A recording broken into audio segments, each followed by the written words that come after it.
Alléluia, bien-aimés dans le Seigneur.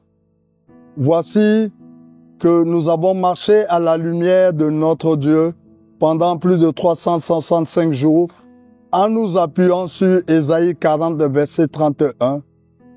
Renouveler notre mentalité, notre esprit avec le Seigneur sans nous fatiguer, sans nous lasser, et nous avons avancé. Bien-aimés dans le Seigneur, ça a été une année merveilleuse, une année pleine de rebondissements, mais une année où à la fin nous avons triomphé et nous avons gagné tous nos combats. Ça n'a pas été facile 2024, mais avec notre Dieu, avec le Seigneur Jésus-Christ, nous avons réussi. Bien-aimés, nous avons vu que notre assemblée a grandi. Nous avons vu qu'il y a eu des naissances. Nous avons eu des épreuves où des frères ont perdu des êtres chers. Mais rassemblés avec le Seigneur, nous avons réussi. Nous avons avancé avec le Seigneur en ce qui concerne les mariages. Et nous nous réjouissons parce que en cette fin d'année, nous avons vu beaucoup de nos fils entrer dans les liens du mariage. 2024. Bilan extrêmement positif. Pourquoi? Tout simplement parce que nous avons été sensibles à la voix de Dieu et nous avons fait ce que l'Éternel souhaitait que nous fassions. Nous n'avons pas marché de par nous-mêmes, mais nous avons marché à la lumière de Dieu.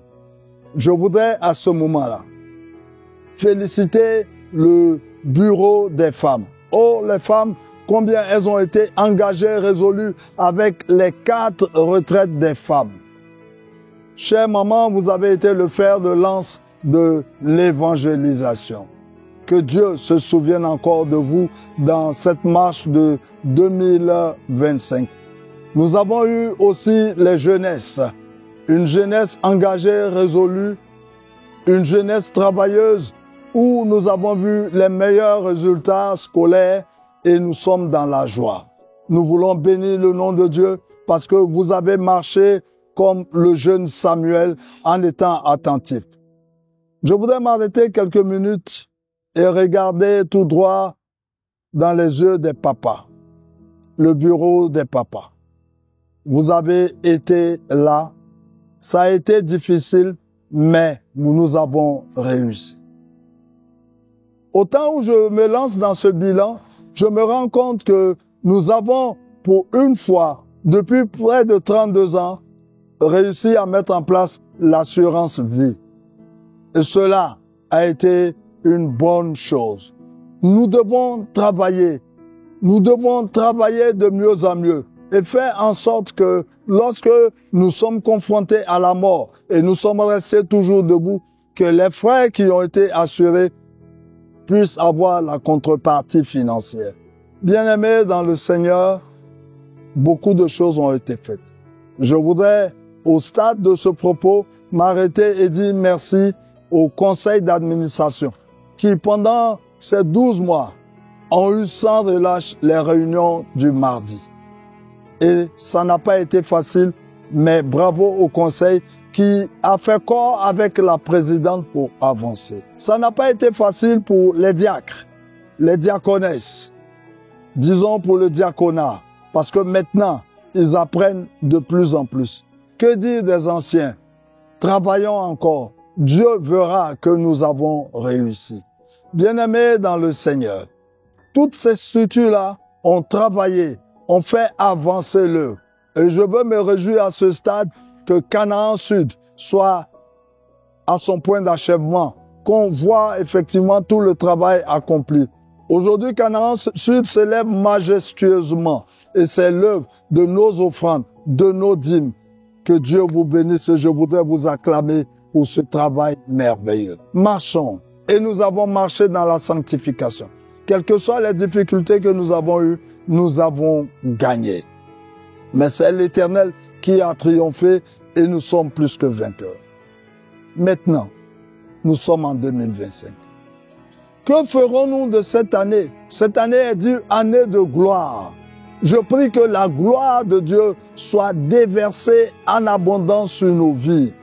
Je prie que le Dieu glorieux que nous adorons, puisse prendre soin de nos maisons, de nos époux, de nos épouses, de nos enfants et de tous ceux qui habitent dans les portes de notre maison. Bien-aimés, avec Dieu, nous réussirons. Bien sûr, il y a en cette année ce que j'appelle les géants, les difficultés. Et ces difficultés-là sont là pour que nous puissions gagner et avancer. Nous avancerons. Et je me réjouis déjà pour la première victoire qui aura lieu en mars à Dembokro. Je me réjouis déjà pour les autres victoires à la Pâque. Je me réjouis déjà pour les autres victoires à la résurrection de Christ et à la marche vers la Pentecôte. Je me réjouis déjà pour le dîner gala qui aura lieu en mai. Je me réjouis de tout mon cœur pour la célébration des 32 ans. Bien-aimés, jusqu'ici, l'Éternel nous a secourus. Et nous devons véritablement garder cette parole dans notre cœur. L'Éternel ne nous a pas abandonnés. Il est fidèle et nous voulons marcher avec sa fidélité. Tous nos regards sont braqués vers le géant qui consiste aux élections de 2025. Veillons, prions, jeûnons, méditons la parole et ce géant-là, nous allons le triompher. Bien-aimés, autant je vais m'arrêter. Certes, j'ai parlé de la part de la présidente, mais en ce moment, je veux me mettre dans la position du serviteur que je suis. Bénis le nom de Dieu sur la vie de la présidente, le prophète Akpa Landry's, et souhaiter qu'elle s'arme de courage et qu'elle avance. Mais bénis le nom de Dieu sur la pastorale en entier, sur tous ses pasteurs, ses fils et ses filles qui travaillent avec elle. Que cela soit fait dans la discipline, dans l'amour, dans le courage, et nous vaincrons. Bien-aimés, merci au cabinet pour le travail à accomplir et que tous les démembrements de l'Église, la communication, la sécurité, le protocole, l'accueil, les commandos, les départements financiers, à tous et à toutes. Bonne et heureuse année 2025. Que le Dieu de gloire soit pour chacun d'entre nous et que cette année soit une année glorieuse. Je vous aime de tout mon cœur. Je vous embrasse tous. Shalom. Boker Tov. Et je dirais Mazen Tov pour dire que la grâce et la faveur de Dieu sera sur nos vies et nous aurons du succès. Amen.